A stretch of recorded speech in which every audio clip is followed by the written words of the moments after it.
आज हूँ मातृत्व दिवस। ए मातृत्व दिवस रे गोटे माँ सेतेबेले कष्ट पाए जेतेबेले सी गोटे माँ होगी जन्म होता है जो धीरे धीरे परिणत बयस हुए सी निजे गोटे परिवार प्रतिपादन करे सी अनेक पिला जन्म देकी माँ रो दायित्व लिभे था से आम जन माँ पाखे पहुंची जी आज अनेक लोक रोजगार रो माध्यम देखा छोट छोट जो चांदुआ देखुं चांदुआ तैयारी की केमती से स्वावलंबी होती चांदुआ ब्लॉक रो विभिन्न सरकारी कार्यक्रम रे बिक्री होची एवं निजे तांकर घरर एवं निजर आर्थिक स्वावलंबी हो पड़ते तेणु से जो माँ मैंने रही ये होती हाटडी ब्लॉक रो उराली गाँ ये उराली गाँ रो माँ मान आज मातृत्व दिवस रो सेमानकर पारदर्शिता आम देखा। आज्ञा आपण परिचय तो ये चांदुआ केते वर्ष शिखिले 10-12 वर्ष तो चांदुआ सहित कौन कौन सब करती टेलर जिन सिलाई सुट करे चांदुआ भी करे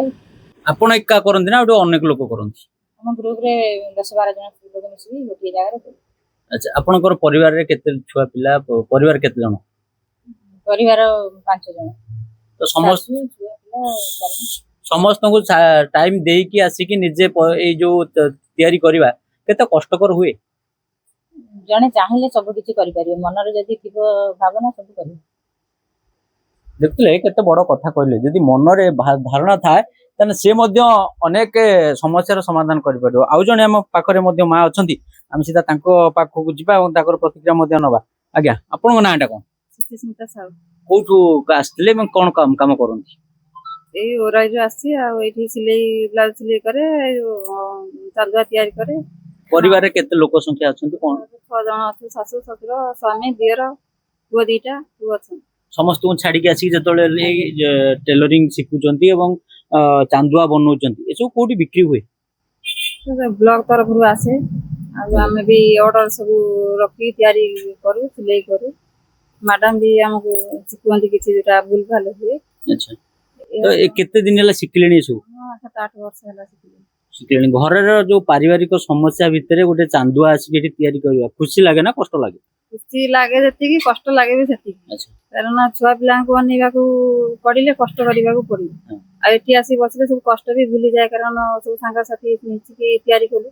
कष्टटा भी भूली जाए केते मान मनांतर हुए आपन माने जो ग्रुप मनांतर हुए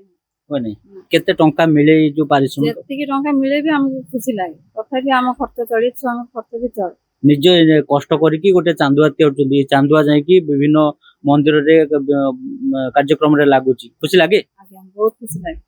जा देखुले गोटे हाथ तैयारी चांदुआ जतबेले भगवानंकर दरबार रे काम रे लागुची से चांदुआर केमती भाग्य और ए महिला मानकर से हाथ निश्चित भावे से माननकु जोगे दोची भात आउ जने माँ अछंती जे एई माननकु शिक्षा देई कि स्वावलंबी करिसंती एई अनुष्ठान रो मुख्य पुरोधा अर्थात एई उराली गाँव रो घर कोण रे लुचि जाउतवा माँ माननकु जे शिक्षा देई थांती अर्थात एई माँ मानकर रथ को जे चलेवा पई सारथी थांती सेही माँ को संगे कथा हबा कारण मातृत्व दिवस रे जने माँ ही ए रथर सारथी होइछंती 10 जणिया ग्रुप केवल ग्रुप गोटे ब्लॉक रो अनुष्ठान को बढ़ाया पई नुहे ग्रुप गोटे एमिति हेची सेमानंकु स्वावलंबी करिया सहित एमानकर चित्रकला आज देश विदेश रो मध्य काम करूची याकु नै कि कोन कहबे आपन ना कोन। नमस्कार मो अनुपमा सत्तर मो निहाती 20-30 वर्ष मोर ए काम भीतर कार्य करछि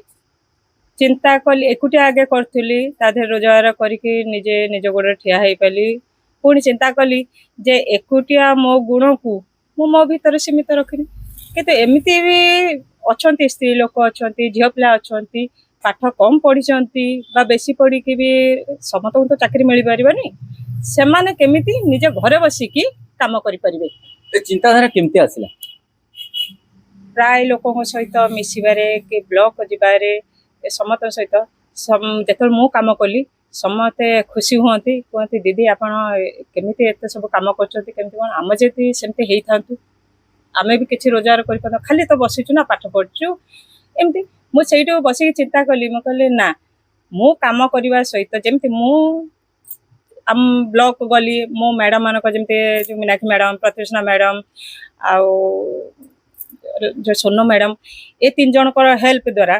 माने मु बहुत आगु गली ମୁଁ ତାଙ୍କ ପରାମର୍ଶ ନେଇକି ତାପରେ ଯିଏ ସବୁ ବସିଛନ୍ତି ତାଙ୍କୁ ଡାକିଲି। ମୁଁ କହିଲି ତମେ ସବୁ ଯଦି କାମ ଶିଖିବ, ତାଙ୍କୁ ଆଗେ ଶିଖେଇଲି। ଶିଖେଇ ସାରିଲା ପରେ ତାପରେ ଛୋଟ ମୋଟ କାମ ଦେଲି। କାମ ପରେ ସେମାନେ ଯେତେବେଳକୁ ଆଗ୍ରହ ପ୍ରକାଶ କଲେ, ତାପରେ ମୁଁ ତାଙ୍କୁ ଟ୍ରେନିଂ ଦେଲି। ଟ୍ରେନିଂ ଦେଇ ସାରିଲା ପରେ ତାପରେ ଆମେ ସ୍କୁଲ ଅର୍ଡର ଧଇଲୁ। ଏମିତି ସବୁ ପ୍ରକାର ଚାନ୍ଦୁଆ ଫାନ୍ଦୁଆ ଏମିତି ସବୁ ଅର୍ଡର ଆଇଲେ। ତାପରେ ସେମାନେ ଯେତେବେଳେ ପଇସା ନିଜ ହାତକୁ ଆଇଲା,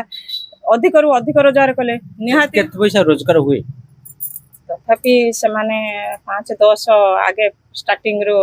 ପାଇଲେ। ତାପରେ ଅଧିକା ଯେତେବେଳେ ଅର୍ଡର ଆସେ ସେଇ ହିସାବରେ ତାଙ୍କ ଭାଗ କରିକି ଦିଆଯାଏ। ତ ଏବେ ଆଜି ହଉଛି ମାତୃତ୍ୱ ଦିବସ। ଅନେକ ମା ମାନେ ଆଜି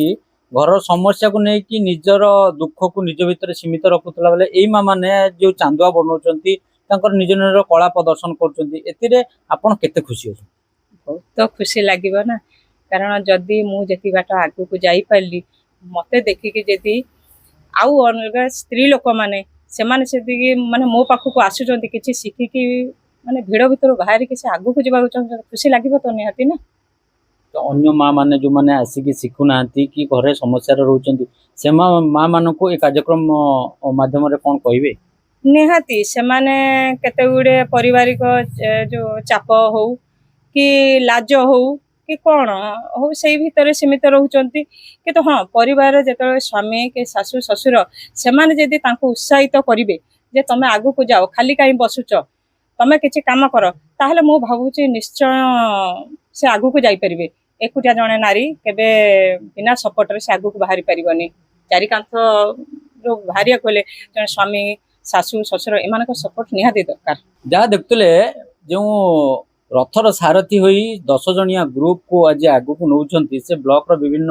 କର୍ମକର୍ତ୍ତା ଏବଂ ବିଭିନ୍ନ ମ୍ୟାଡାମ ମାନେ ତାଙ୍କୁ ସେ ସପୋର୍ଟ ଦଉଥିଲେ। ଆଜି 10 ଜଣ ଗ୍ରୁପରୁ ଅନେକ ମହିଳାଙ୍କୁ ସେ ଶିକ୍ଷା ଦେବାର ଯୋଉ ସଦିଚ୍ଛା ଏବଂ ଉତ୍ସାହ, ନିଶ୍ଚିତ ଆଗାମୀ ଦିନରେ ତାଙ୍କୁ ଏଇ ଗାଁ ଏଇ ଅଞ୍ଚଳରେ ଜଣେ ପ୍ରତିଷ୍ଠିତ ବ୍ୟକ୍ତି କରି ଗଢି ତୋଳିବ। କାରଣ ଜଣେ ମହିଳା ଏଇ କେବଳ ଘର କଣରେ ଯେ ରହିବ ଏହା ଠିକ ନୁହେଁ। ଯେ ସମୟର କାଳଚକ୍ର କେତେବେଳେ କାହାକୁ କୋଉଠି ପହଞ୍ଚେଇବ ତା ହିଁ ସମୟ ହିଁ ଜାଣିଛି। ତେଣୁ ଅପେକ୍ଷା କରିବା ଆଜିର ଏଇ ମାତୃତ୍ୱ ଦିବସରେ ଯେମିତି ଏଇ ମା ମାନେ ନିଜ ନିଜର କଳାକୁ ପ୍ରଦର୍ଶନ କରୁଛନ୍ତି, ଏମିତି ଅନେକ ମା ଘରେ ରହିଯାଉଛନ୍ତି, ସେମାନେ ମଧ୍ୟ କାର୍ଯ୍ୟକ୍ରମରେ ସାମିଲ ହୁଅନ୍ତୁ ଏବଂ ଏଭଳି ସେମାନଙ୍କର ଚିତ୍ରକଳାକୁ ପ୍ରଦର୍ଶନ କରି ସେମାନଙ୍କର ଦକ୍ଷତା ପ୍ରତିପାଦନ କରନ୍ତୁ। ହାଟଡିରୁ ବିଭୂତି ଭୂଷଣ ଜେନା ରିପୋର୍ଟ।